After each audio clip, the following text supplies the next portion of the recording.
दिन में 3 बड़ी खबरें आईं और उन खबरों के सूत्रधार रहे, उन खबरों के केंद्र में रहे ये 3 चेहरे। प्रशांत किशोर पहली बार विधानसभा में कदम रखने जा रहे हैं। जो शख्स दूसरों को चुनाव जिताने के लिए जाना गया, पहली बार उन्होंने खुद जीत का स्वाद चखा। दूसरी तस्वीर नरोत्तम मिश्रा की। दतिया में बीजेपी चुनाव तो आज हारी है, पर नरोत्तम मिश्रा उसी दिन हार गए थे जिस दिन पार्टी ने उनका टिकट काट दिया था। अब वो आज ज्यादा दुखी हैं या टिकट कटने पर ज्यादा मायूस थे, ये वही बता सकते हैं। और तीसरी तस्वीर पूर्व बीजेपी सांसद बृजभूषण शरण सिंह की। कुश्ती लड़वाने वाले बृजभूषण पर यौन शोषण के आरोप लगे थे। जंतर मंतर पर खिलाड़ी कई दिन तक धरने पर बैठे रहे, पर आज कोर्ट ने बृजभूषण शरण सिंह को बरी कर दिया है। इन्हीं 3 खबरों के इर्द गिर्द आज बात करेंगे, दिन की अन्य खबरों पर भी नजर डालेंगे। नमस्कार, अपने कुलदीप और आप देखना शुरू कर चुके हैं तिललन टॉप शो।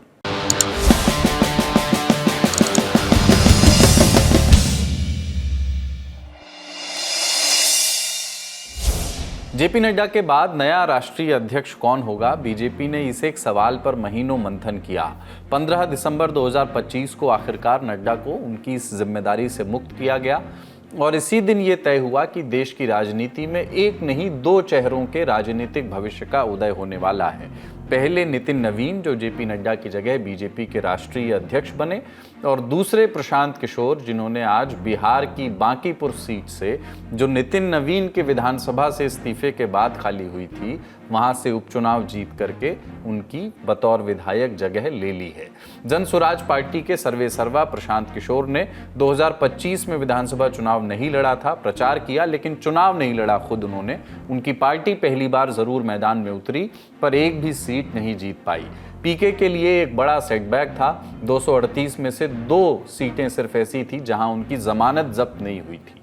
पीके की आगे की राजनीति पर भी, भविष्य पर भी सवाल उठने लगे थे। लेकिन बांकीपुर से नितिन नवीन के इस्तीफे के बाद प्रशांत किशोर ने यह तय किया कि दूसरों का और पार्टी का प्रचार बहुत हुआ, अब चुनावी राजनीति में खुद उतरना होगा। और ये फैसला उनका ठीक सही साबित हुआ। प्रशांत किशोर ने बीजेपी के नीरज कुमार को बांकीपुर उपचुनाव में करीब 19,000 वोटों से हरा दिया है।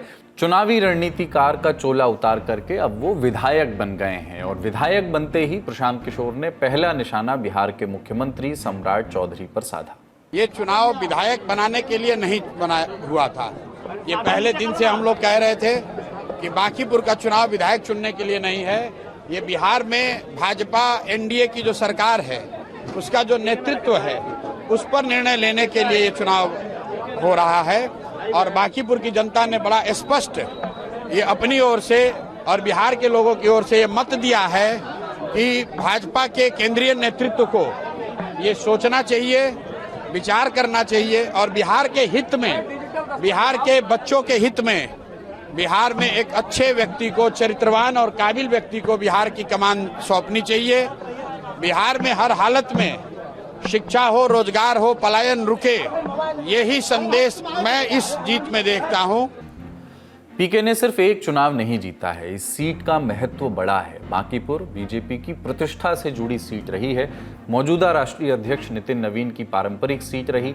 बीजेपी पिछले 30 साल से इस सीट पर अजेय रही है। 2015 में जब महागठबंधन की आंधी आई थी, आरजेडी और जेडीयू मिलकर के चुनाव लड़े थे, उस समय भी बीजेपी ये सीट रिटेन कर सकी थी।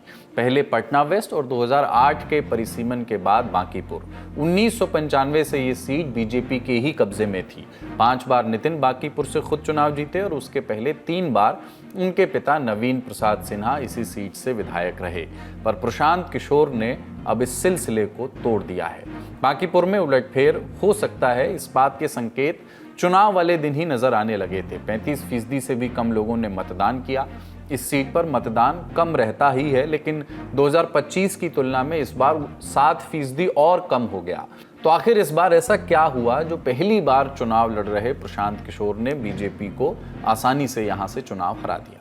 बांकीपुर का जो संजीवनी उन्हें मिला, जिसे ब्लेसिंग इन डिस्गाइज कहा जा रहा है, इसको ज़बरदस्त तरीके से लपका है प्रशांत किशोर ने। और बीजेपी ने भी कह सकते हैं यहाँ पर बहुत सारी कह सकते हैं गलतियाँ की है। जिस तरीके से प्रत्याशी उतारे, प्रत्याशी को बदला गया, फिर जिस तरीके से कैंपेन जो है देर से शुरू किया गया। प्रशांत किशोर बांकीपुर में 2 महीने से प्रचार कर रहे थे। उससे जब तक बीजेपी और आरजेडी ने प्रचार शुरू किया, उसके 2 महीने पहले से वहाँ पर उन्होंने जनसंपर्क शुरू कर दिया था। डोर टू डोर जा रहे रहे थे, मुलाकात कर रहे थे, सभाएं कर रहे थे। तो बहुत सारा फैक्टर है जो काम किया प्रशांत किशोर के फेवर में। और दो चीज़ जो महत्वपूर्ण वो रही वो ये कि उन्होंने सीधा कहा था लोगों से कि भाई मुझे मौका दीजिए।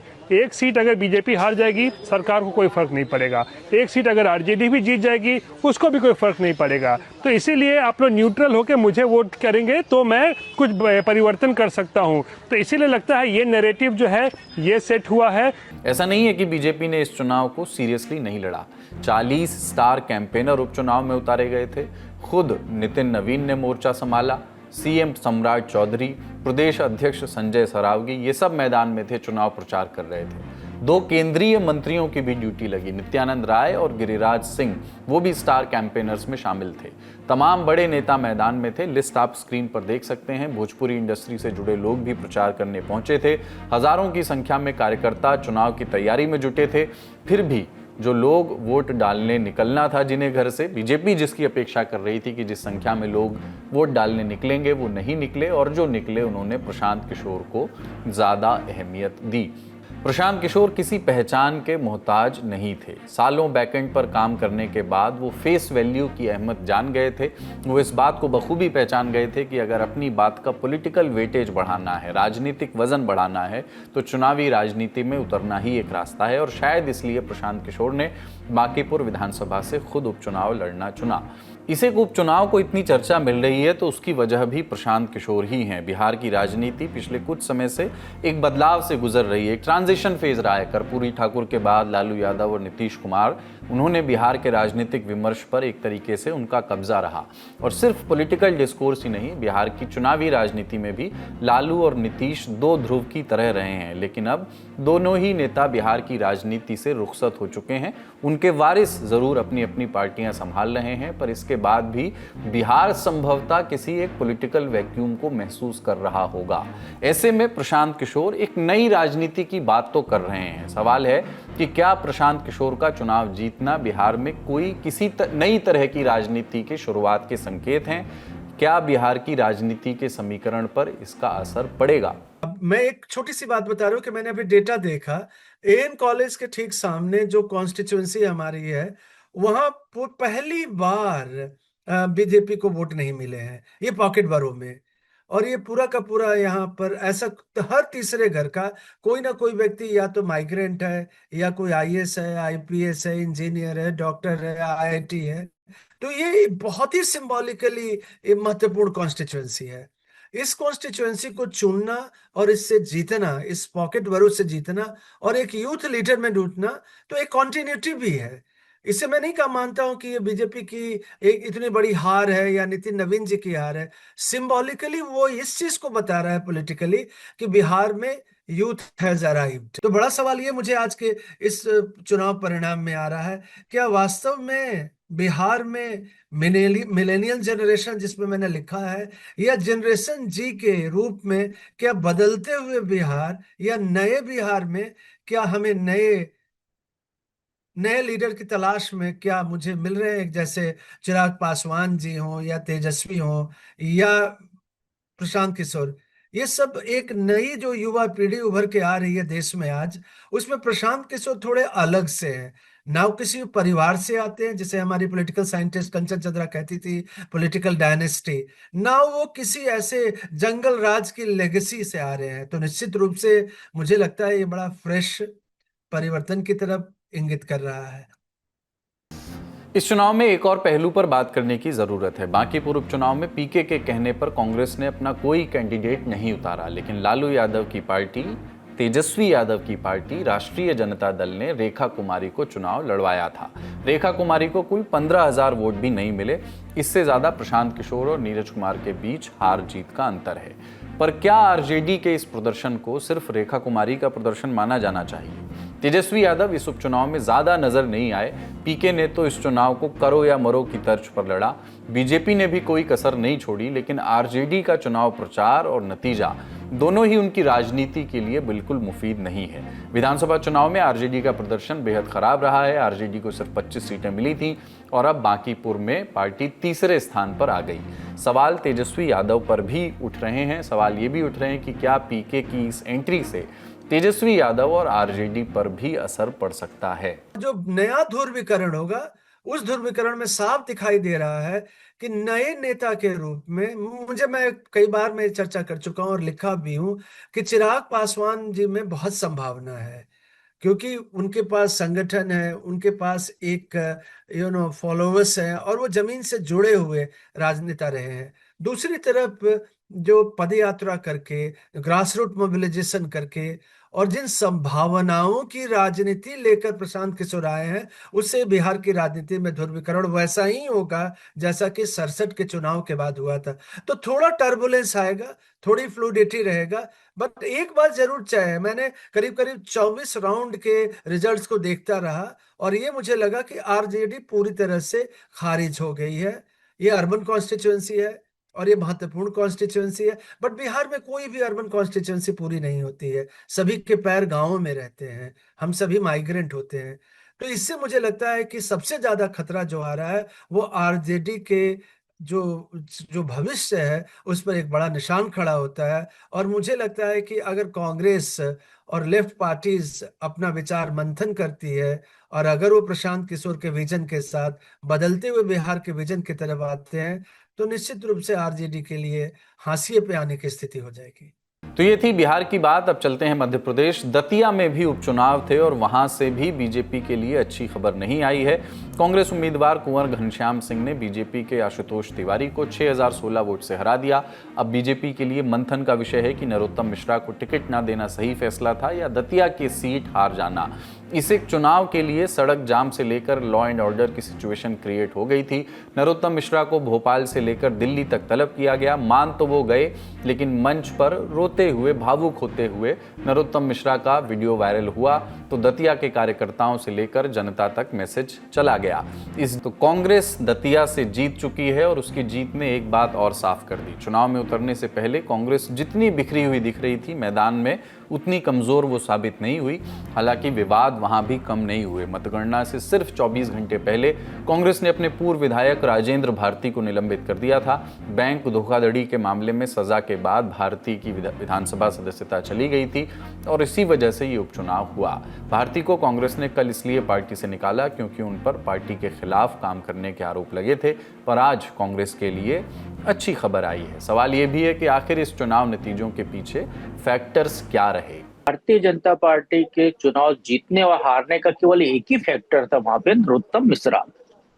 नरोत्तम मिश्रा वो व्यक्ति हैं जो लगातार 3 चुनाव से दतिया में विधायक रहे। पिछला चुनाव वो हार गए थे, गृह मंत्री थे, अपने कारणों से हार गए। उनको ये कहा गया कि भाई बहुत एरोगेंट हो गए थे, या कुछ कार्यकर्ताओं को आगे बढ़ाया, कुछ लोगों की नाराजगी थी। उन्हें जो डेवलपमेंट कराया, खासकर दतिया में लोगों के घर वर भी टूट गए थे, बहुत सारी सड़कों को चौड़ीकरण करने के लिए, तो एक नाराजगी वहां पे लोगों की थी।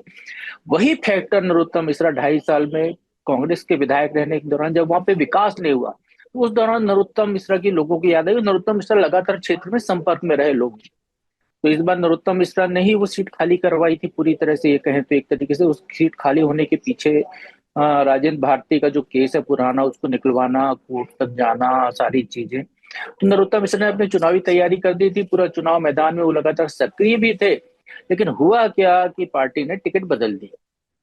कार्यकर्ताओं में नाराजगी थी और जिस तरीके से उस दिन जब नॉमिनेशन फॉर्म भरा जा रहा था आशुतोष तिवारी का, नरोत्तम जिस तरीके से रोए वहां पर, जिस तरीके से उनकी भावनाएं व्यक्त हुई, तो वो संदेश बीजेपी कार्यकर्ताओं में तो गया, नीचे तक मतदाताओं तक गया। तो ये जरूर कह सकते हैं कि नरोत्तम ने पूरे मन से बीजेपी के लिए काम किया। उन्हें अपनी टीम को बीजेपी के लिए लगाया काम करने के लिए। लेकिन वो कार्यकर्ता जो काम कर रहे थे, जब वोट देने की बारी आई, जब वोट कन्वर्ट कराने की बारी आई, तो उस कार्यकर्ता ने वैसा काम नहीं किया और जनता ने अपना माइंडसेट बना लिया।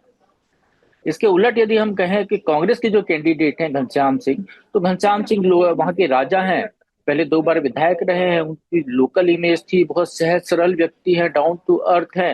तो ये सारे फैक्टर काम कर गए। और एक सबसे बड़ा कारण यदि दतिया में है, मैं चूंकि दतिया में रहा, चुनाव देखने गया था मैं, कांग्रेस के लोगों का ये कहना था कि घनश्याम सिंह जीतते हैं तो जीत नरोत्तम मिश्रा की होगी। बीजेपी के लोगों का ये कहना था कि आशुतोष तिवारी जीतते हैं तो जीत जो है कांग्रेस की मानी जाएगी। तो ये जो एक अविश्वास जो कार्यकर्ताओं के अंदर था, ये बहुत बड़ा कारण था जिसकी वजह से ये परिणाम आया। तो ये हुई उपचुनाव की बात। अब चलते हैं दिन की अगली बड़ी खबर की ओर। बीजेपी नेता ब्रजभूषण शरण सिंह के लिए आज खुशी का दिन है। 1133 दिन 127 सुनवाइयों के बाद यौन उत्पीड़न के केस में वो बरी हो गए हैं। 6 महिला पहलवानों की शिकायतों पर उनके खिलाफ यौन उत्पीड़न का केस दर्ज हुआ था।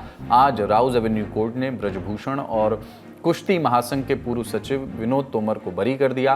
फैसले पर ब्रजभूषण बोले कि ये सब उनके खिलाफ षड्यंत्र था जिसमें कई राजनीतिक पार्टियां शामिल हो गई थीं। पहलवानों का आंदोलन बाद में विपक्ष का आंदोलन बन गया था। तो मैं अपने आप को अपराधी नहीं माना, न पहले दिन माना और न बीच में माना, क्योंकि मैं अपने आप को देख रहा था और जो मेरा विश्वास था वही आज मेरे सामने है।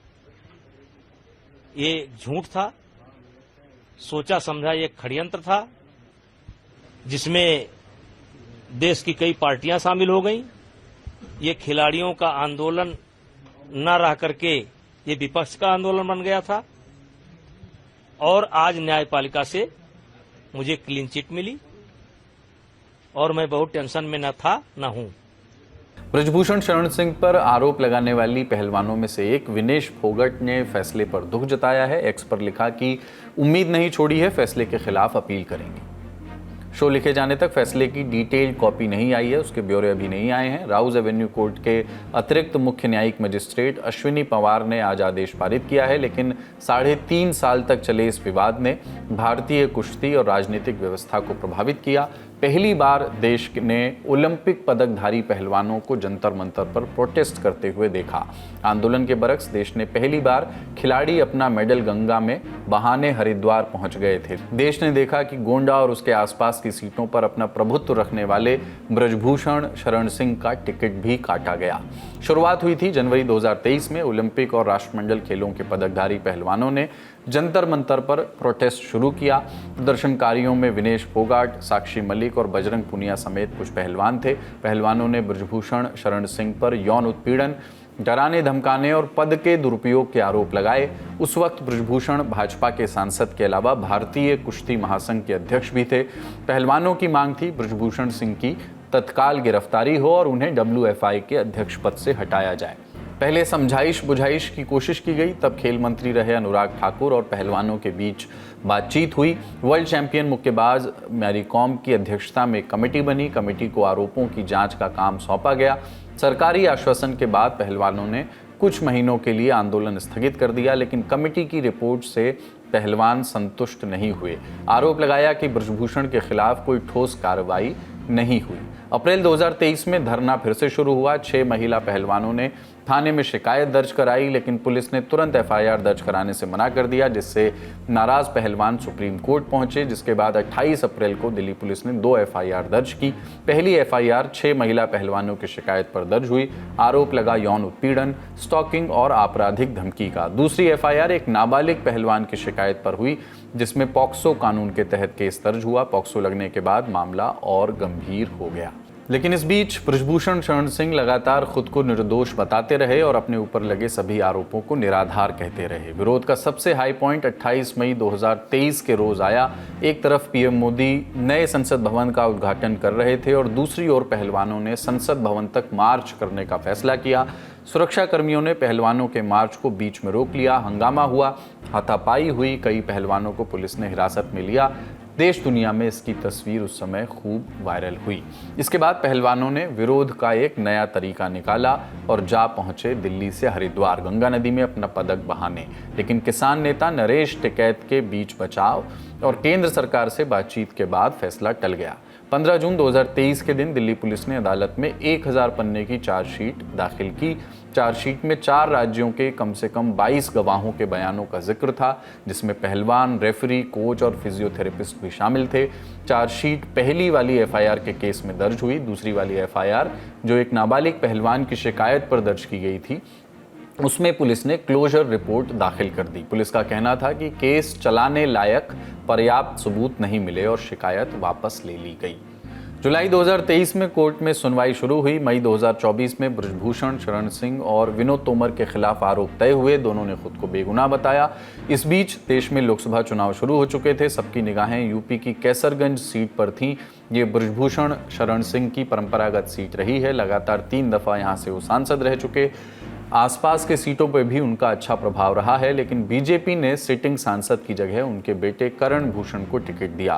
करण भूषण चुनाव जीत भी गए। उधर कोर्ट कचहरी में बृजभूषण का मामला चलता रहा। 2 साल यानी मई 2026 तक 32 गवाहों के बयान दर्ज किए गए। जून 2026 में आरोपियों के बयान दर्ज हुए। आरोपियों की ओर से सुनवाई के वक्त दलील दी गई कि शिकायतकर्ता लगातार अपने बयान बदल रहे थे। दावा किया गया कि शिकायतकर्ताओं ने या तो घटना की जगह या तारीख बदल दी या फिर आरोपी उस जगह पर मौजूद ही नहीं था जहां घटना होना बताया गया। वहीं पीड़ितों के वकील का कहना था कि आरोप तय होने से लेकर ट्रायल तक पीड़ितों के बयान कांस्टेंट रहे और जिरह के समय भी उनके बयान डगमगाए नहीं। फिलहाल दिल्ली की कोर्ट ने बृजभूषण शरण सिंह को बरी कर दिया है, लेकिन फैसले से निराश पहलवानों के पास अभी ऊपरी अदालत जाने का मौका है। फिलहाल दूसरी बड़ी खबर में इतना ही। अब बारी है सुर्खियों की। मॉनसून सत्र का आज तीसरा हफ्ता शुरू हुआ, लेकिन राम मंदिर चढ़ावा चोरी पर विपक्ष के हंगामे के बीच कामकाज ठीक से चल नहीं पाया। कार्यवाही कल तक के लिए स्थगित कर दी गई, लेकिन इस बीच 2 अहम बिल पास हो गए। लोकसभा में सुप्रीम कोर्ट संशोधन विधेयक 2026 पास हो गया। इससे अब सुप्रीम कोर्ट में जजों की मैक्सिमम कैपेसिटी बढ़ा दी गई है। अब सुप्रीम कोर्ट में सीजेआई समेत कुल 38 जज काम कर सकेंगे। दूसरा बिल पास हुआ है राज्यसभा से, एमएसएमई संशोधन बिल 2026। मकसद है छोटे और मध्यम कारोबारियों को समय पर उनका पैसा दिलाना, बकाए पैसों की वसूली आसान बनाना और व्यापार में पैसों की कमी को, लिक्विडिटी को दूर करना। अब निगाहें एफसीआरए संशोधन बिल पर भी हैं। मौजूदा सत्र में उसे संसद की पटल पर लाया जा सकता है, लेकिन इस बीच संसद से एक और खबर आई।